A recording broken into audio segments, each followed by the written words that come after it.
23 requires the court to uphold the Bill of Rights, an authority conferred on this court, while Article 23.3 gives the court power to grant conservatory orders in appropriate cases.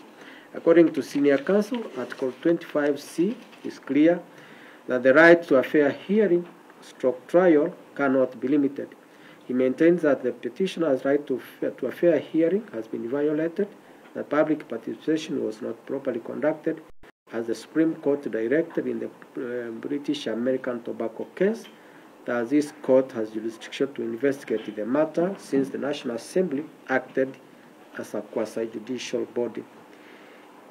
In the Council's view, 12 days provided for in Standing Order number 64 of the National Assembly Standing Orders violates Article 50, Sub-Article 1 of the Constitution. Further, public participation was to take place at county headquarters until the High Court at Kerugoya directed that public participation be conducted at constituency level. The notice to that effect was issued late, and according to Council, that explains why the turnout was a paltry 224,000 people who took part during the exercise. Public participation was not therefore meaningful and did not comply with Article 118 of the Constitution. Mr. Muite, senior counsel, again cited the decision in Kitaru Peter Munya and the bundle of their documents on the public as that public interest in constitutional and the constitutional values is the basis for granting a conservatory order. The resolution was transmitted to the Senate immediately, and immediately after the Senate set the process for trial in motion, posing the question, why the haste? Senior counsel again cites the decision in Joseph Enoch Aura on the minimum requirement for effective and meaningful public participation and urges the court to grant a conservatory order.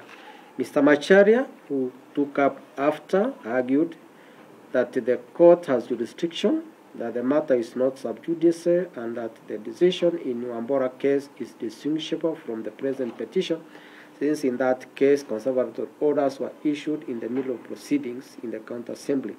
In this case, he argues, the process concluded in the National Assembly, a fact that was also admitted by the Respondents' Council during the hearing of petition number E522 of 2024 before Mugambi J. On sub judice, counsel argued that under the Mutunga rules, a party can approach the court in any manner and the court will have to hear him. On ripeness, he urges that there are exceptions and relied on a U.S. decision that support the argument that where something is to happen, one does not have to wait until it happens so that there is ripeness. For the second respondent, Mr. Nyamodi, teaming up with Mr. Kipkogei Wanyama, I hope I got the appearances right, and Mr. Mwangi have argued that the petitioner is guilty of firearm shopping. They make reference to petition E522 and the prayers in that petition, which are said to be identical to those in the present motion. He also refers to paragraph 6 of the ruling in that matter, maintaining that the same arguments made before Mugambi J have also been made in this court. Mr. Nyamodi further argues that the National Assembly passed a resolution on 8th of October 2024, and the parties appeared before Mugambi J on 9th of October 2024, and the ruling was delivered on 11th October 2024. It was the petitioner's duty to press that court to grant conservatory orders in that matter, the counsel argued. The filing of this petition amounted to forum shopping. Regarding the matter before the Senate, Mr. Nyamodi maintains that the process based on a constitutional timelines, that the court should allow the process to go on. Regarding public participation, counsel argues that it is not a must that every person takes part. If the attendance was to be taken into account, elections would be challenged on very many grounds, including that of poor attendance during elections.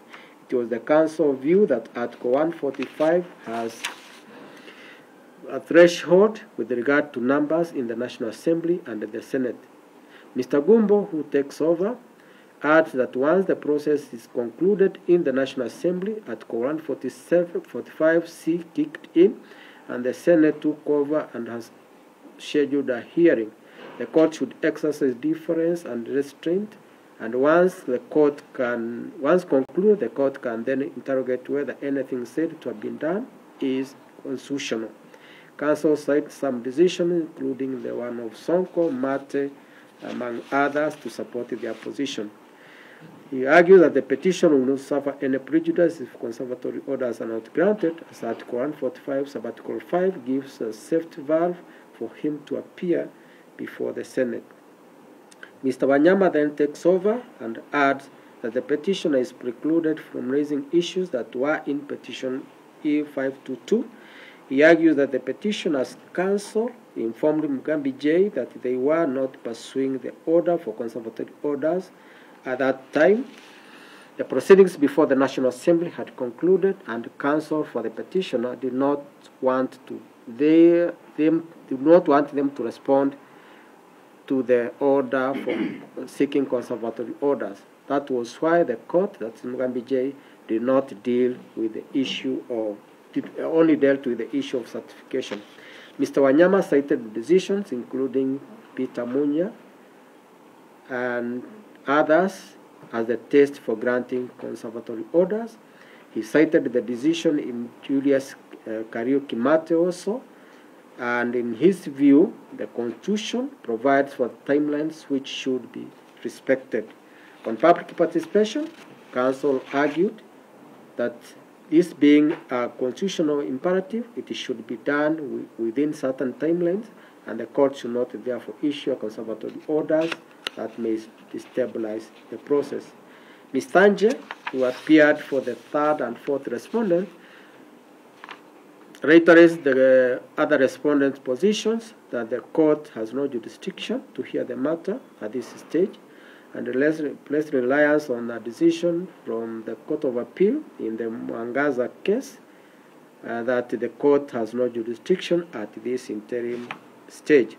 Counsel again relied on the decision of Kariuki Mate and Honorable Nyaga to argue that the petition will not be rendered nugatory, as the petitioner will have an opportunity to come to court after the process is concluded.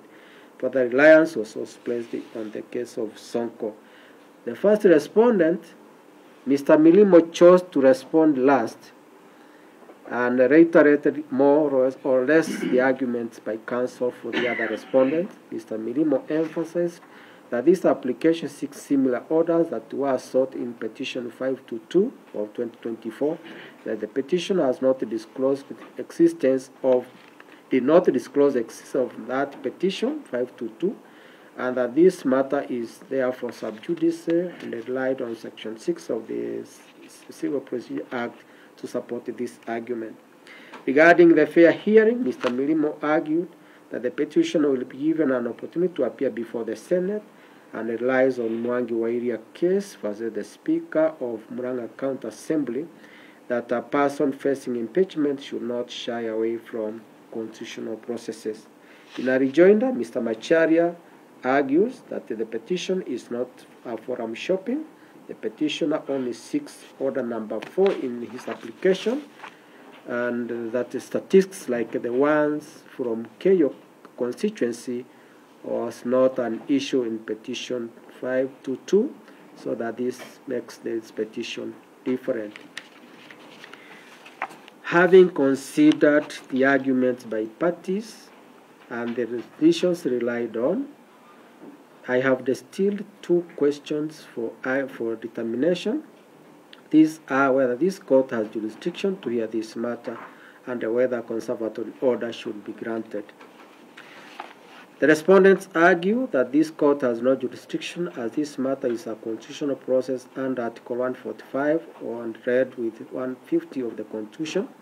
Some of the respondents have gone further as far as arguing that Article 165 sub-Article 3C oust this court's jurisdiction from hearing disputes arising from impeachment of the president and the deputy president. They also argue that this matter is sub judice, since the orders sought in the application were also sought in petition E522 of 2024. There is no dispute on what jurisdiction is. It is the authority given to a court to hear and determine disputes before it. Jurisdiction of a court may be granted by the Constitution, statute, or both. Any time the jurisdiction of a court is challenged, it is a threshold question which the court has to examine and determine. Should the court determine that it has no jurisdiction to hear a matter, that is the end. The court should not take any further steps. It must down its rules. Those are the famous words of Nyarangi in Honors of Motor Vessel. Addressing the issue of jurisdiction in Samuel Kamau Macharia, the Supreme Court did state the jurisdiction of a court flows from either the Constitution or legislation or both. Thus, a court of law can only exercise jurisdiction conferred by the Constitution or the written law. It cannot arrogate to itself jurisdiction exceeding that which is conferred on it by law. The same point was taken by the same court in interim matter of the Independent Electoral and Boundaries Commission. I don't have to read that. Jurisdiction of this court is provided for under Article 165, Sub-Article 3 of the Constitution. This court has jurisdiction to, among others, b. determine the question whether a right or a fundamental freedom in the Bill of Rights has been denied, violated, infringed, or threatened, and d. to hear any question respecting the interpretation of the Constitution, including determination of the question whether anything said to be done under the authority of the Constitution or of any law is inconsistent with or into contravention of the Constitution. Further, Article 23(1) provides that the High Court has jurisdiction in accordance with Article 165 to hear and determine applications for redress of a denial, violation, or infringement of or a threat to a right or fundamental freedom in the Bill of Rights. Article 165(3), as read with Article 23(1), authorizes this court to decide all matters other than those reserved for other courts, such as the Supreme Court, Employment and Labor Relations Court, and Environment and Land Court. Article 165, Article 6 also grants the court supervisory powers over subordinate courts and over any person or a body exercising judicial or quasi-judicial function. The Constitution further grants the court jurisdiction to determine the issue of interpretation of the Constitution and whether anything said to have been done under the authority of the Constitution is inconsistent with the Constitution. The constitutional authorization given to the High Court is expansive. Whether this court has jurisdiction to hear and determine this petition must therefore be viewed through the prism of Article 165, Sub-Article 3b and d, and at Sub-Article 6 as read with Article 23(1) of the Constitution. This petition alleges what the petitioner perceives to be violations of his right to fair hearing, a right in the Bill of Rights. Whether the right to a fair hearing has been violated is a matter within the jurisdiction of this court. I must add that the right to a fair hearing is guaranteed by Article 155 is one of the non-derogable rights in Article 25C. In Evans, Gidero, and others, the Supreme Court did consider the matter and stated in reference to Article 50, Sub-Article 1, that the right to a fair hearing for all persons, and under Article 50, Sub-Article 2, which accords all persons the right to a fair hearing, that are used interchangeably, sometimes to define the same concept and at other times to connote a minor difference, thus fall under the list in Article 25C, which lists the right to a fair trial as a non-derogable fundamental right and a freedom that may not be limited. The petitioner also argues that the constitutional imperatives in conducting public participation were not met. This falls within the scheme of Article 165, Sub-Article 3, so that this court has jurisdiction to interrogate whether any of its processes or any of the constitutional processes said to have been conducted under the authority of the Constitution met constitutional threshold. In that respect, the issue raised in the petition centers on whether the petitioner's right to a fair hearing guaranteed by the Constitution has been violated, and whether anything said to have been done under the authority of the Constitution and any law is inconsistent with or in contravention of the Constitution, and therefore falling within the jurisdiction of this court under Article 165, Sub-Article 3, B, and D. Article 165, Sub-Article 6 further grant this court supervisory powers over anybody on a person or body exercise judicial or quasi-judicial function, including the National Assembly and the Senate when performing quasi-judicial functions. The first respondent has pushed an argument that this court has no jurisdiction to hear matter arising from impeachment of the President or Deputy President on the basis of Article 165, Sub-Article 3C. That article provides the High Court has jurisdiction to hear an appeal from a decision of a tribunal appointed under this Constitution to consider the removal of a person from office other than a tribunal appointed under Article 144. Article 165 3C is in relation to the process of removing the President or Deputy President from office on grounds of incapacity. This process is initiated for the investigation of the President or Deputy President's physical or mental capacity to perform the functions of that office. This is a distinct process from the impeachment process in Article 145 as read with Article 150. Article 165 3C excludes jurisdiction of this court over the process undertaken in accordance with Article 144 and not Article 145 as read with Article 150 of the Constitution. Sub judice. The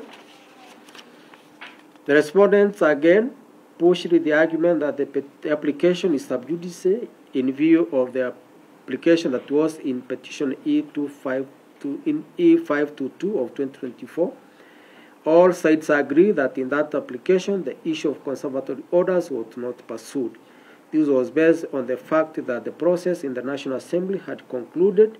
Indeed, counsel for the petitioner read to court an excerpt of the ruling from Judge Mugambi's decision, where the counsel for the first respondent informed that court that the process in the National Assembly had been concluded.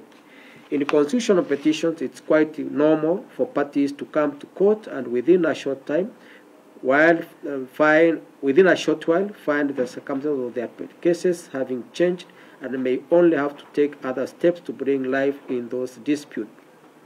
The court having not dealt with the issue of conservatory orders in that matter, I say no more on that issue. The issue next is whether this court should grant a conservatory order. The petitioner has urged the court to grant a conservatory order and halt the process that is pending before the Senate. The petitioner's case is that the process is violative of his right to a fair hearing and that constitutional imperatives on public participation were not met. The respondents urge the court not to injunct the Senate since it is undertaking a constitutional process authorized by the Constitution itself, and the parties have relied on several decisions to support their respective positions. Parliament is an institution established under the Constitution. It comprises the National Assembly and the Senate. The National Assembly considered a motion to impeach the petitioner and passed a resolution. This was in exercise of its mandate under Article 150 as read with Article 145 of the Constitution. Article 150 on the removal of the Deputy President provides, I have provided that, I don't have to read it. Article 145 provides for the procedure for removal of the President by impeachment.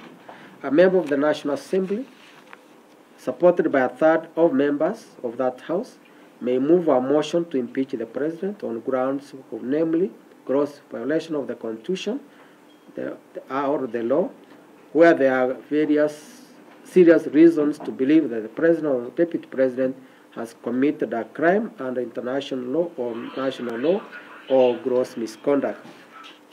If the motion is supported by 2/3 of all members of the National Assembly, the Speaker is to inform the Speaker of the Senate within 2 days. The Speaker of the Senate is then to convene a meeting of the Senate within 7 days after receiving the notice to hear the charges.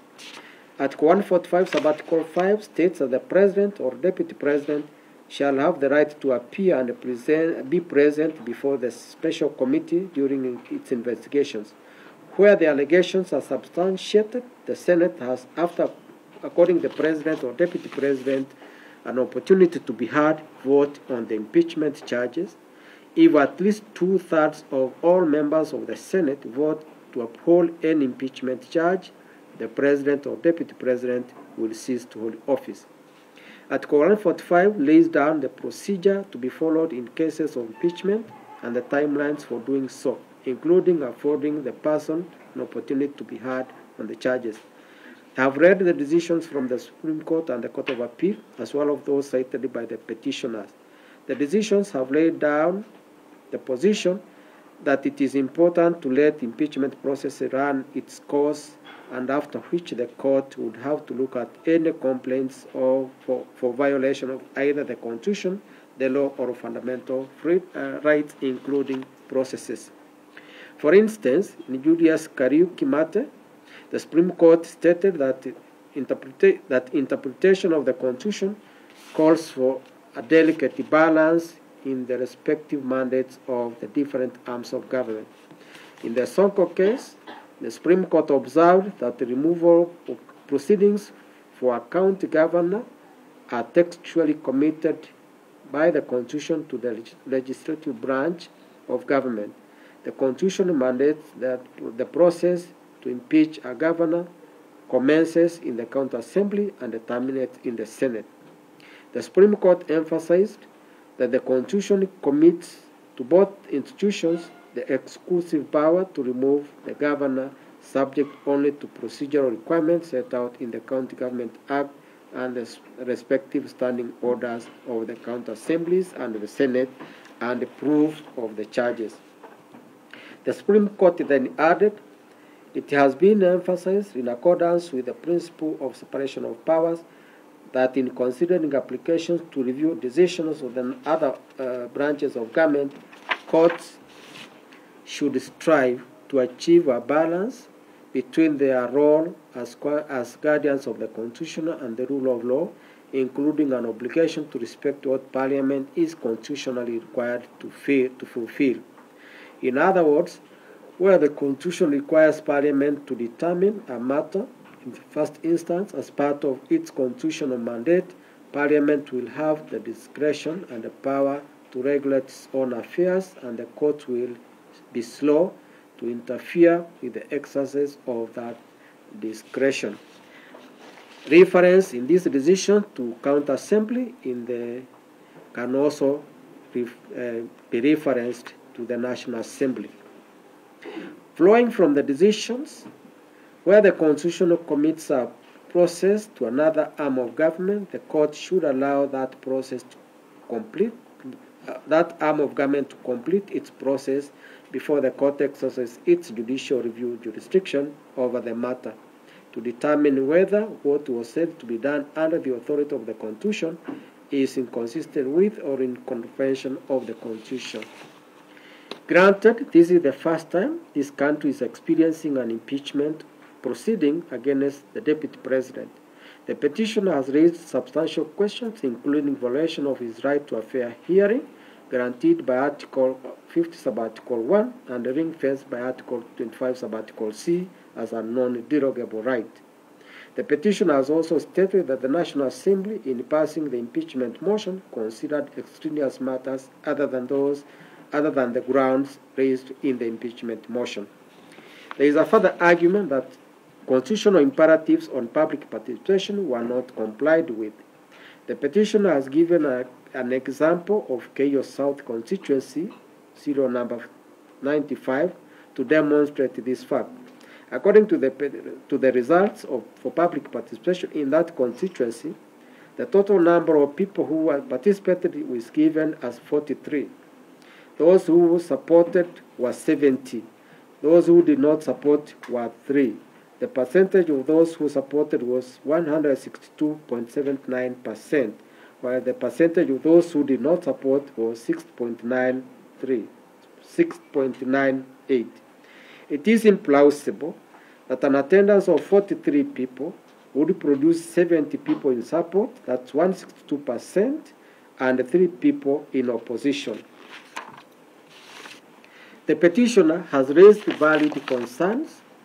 However, precedents bind this court so that although the Constitution grants the court jurisdiction to intervene where there is a threat to violate the Constitution or human rights and fundamental freedoms, the court must exercise restraint in matters of impeachment.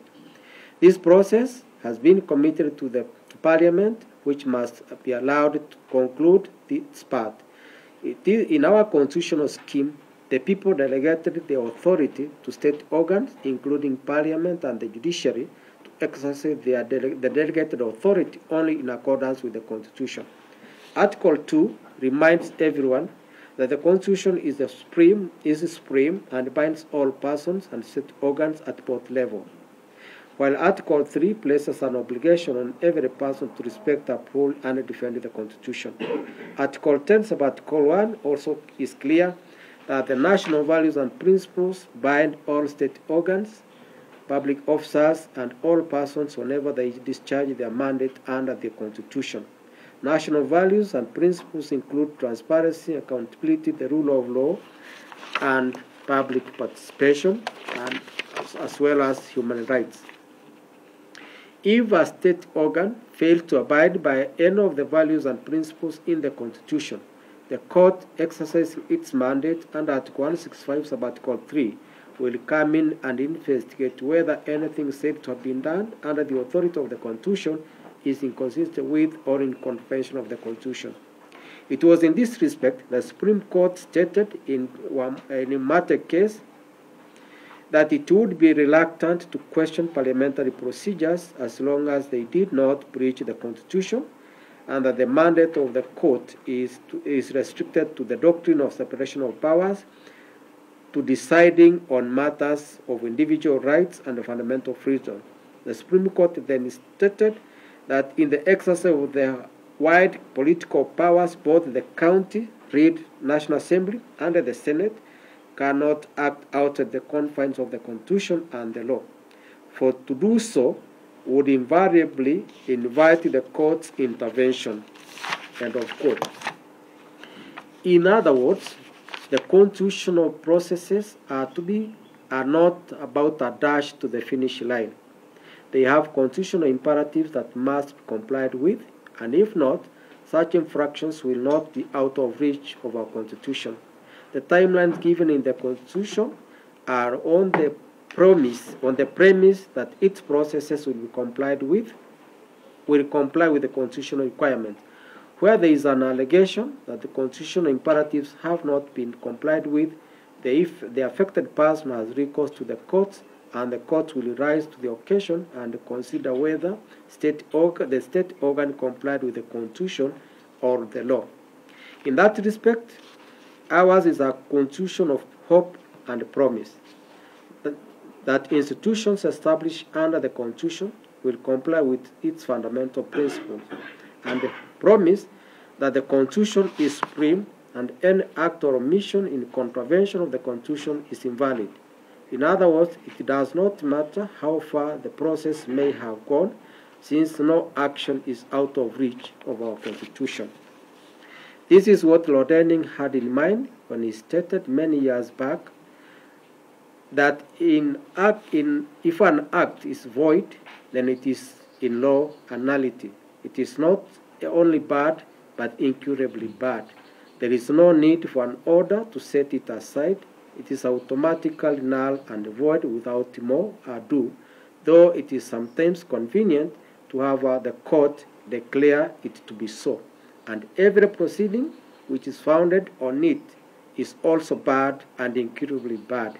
You cannot put something on nothing and expect it to stay there. It will collapse. Article 2, Sub-Article 4 of our Constitution is not only the hope, but also the promise of our Constitution that we must abide by the constitutional dictates, for any act or omission in contravention of the Constitution is invalid. In that respect, I conclude this matter, and this is what I say. Having considered the application and argument by parties, the Constitution and the President, the prayer for grant of conservatory order is declined. However, in view of the issues raised in this petition, which also appear to relate to those in petition E522 of 2024, which has been certified for purpose of appointing a bench of an even number of judges to hear, I certify this petition as raising substantial questions of law and of public interest in terms of Article 165, Sub-Article 4 of the Constitution. This file is to be placed before the Honorable Chief Justice to consider appointing an uneven number of judges to hear this petition.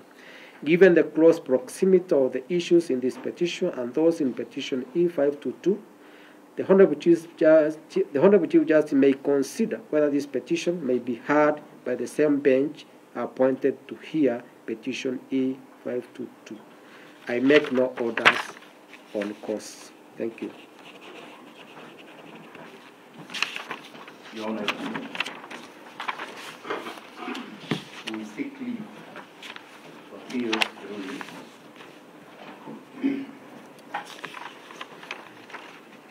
You said you are Ogeto? Yeah, that's fine, Ogeto.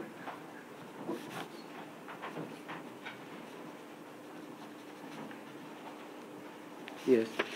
So for that reason, Your Honor, on private basis, we seek retired proceedings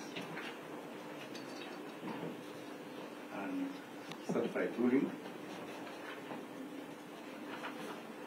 We are agreeable to settle any fees in that Certified copies of the ruling. ruling. Thank you. Any other counsel? No, on behalf of the first respondent, we are only applying for a copy of the ruling. Do you oppose their request? No, not at all. They have that as well. That's Kuyone. That's the issue.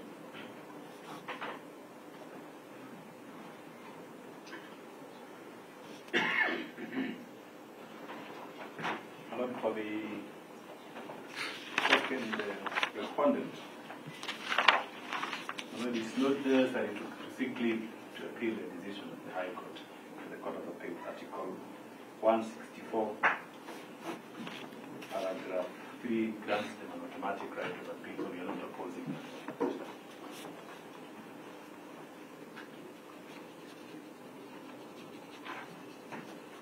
My Lord, on behalf of the first respondent, we requesting for a copy of the ruling.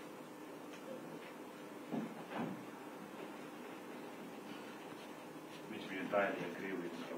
We thank you for the well-reasoned determination. Any other? My Lord, of the part of the third and fourth question. That is Popular. yes. For a copy of the ruling. So why don't I just make a general order? Yes? On the So you apply. on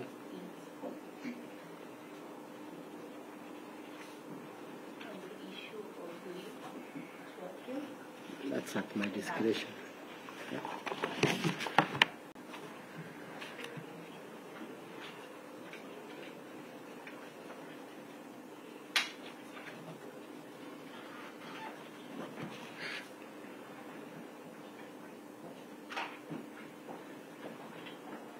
What do you require? Certified copy of proceedings or certified copy of the ruling? Or both? I think both.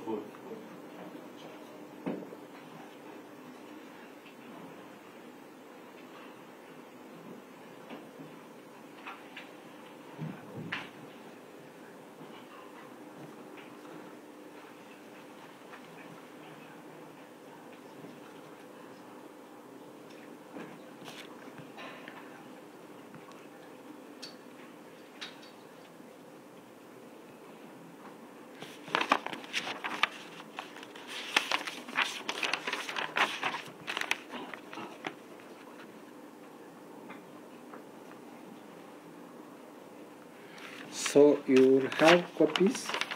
I grant you leave if required. You will have certified copies of proceedings and ruling on payment of court charges where necessary.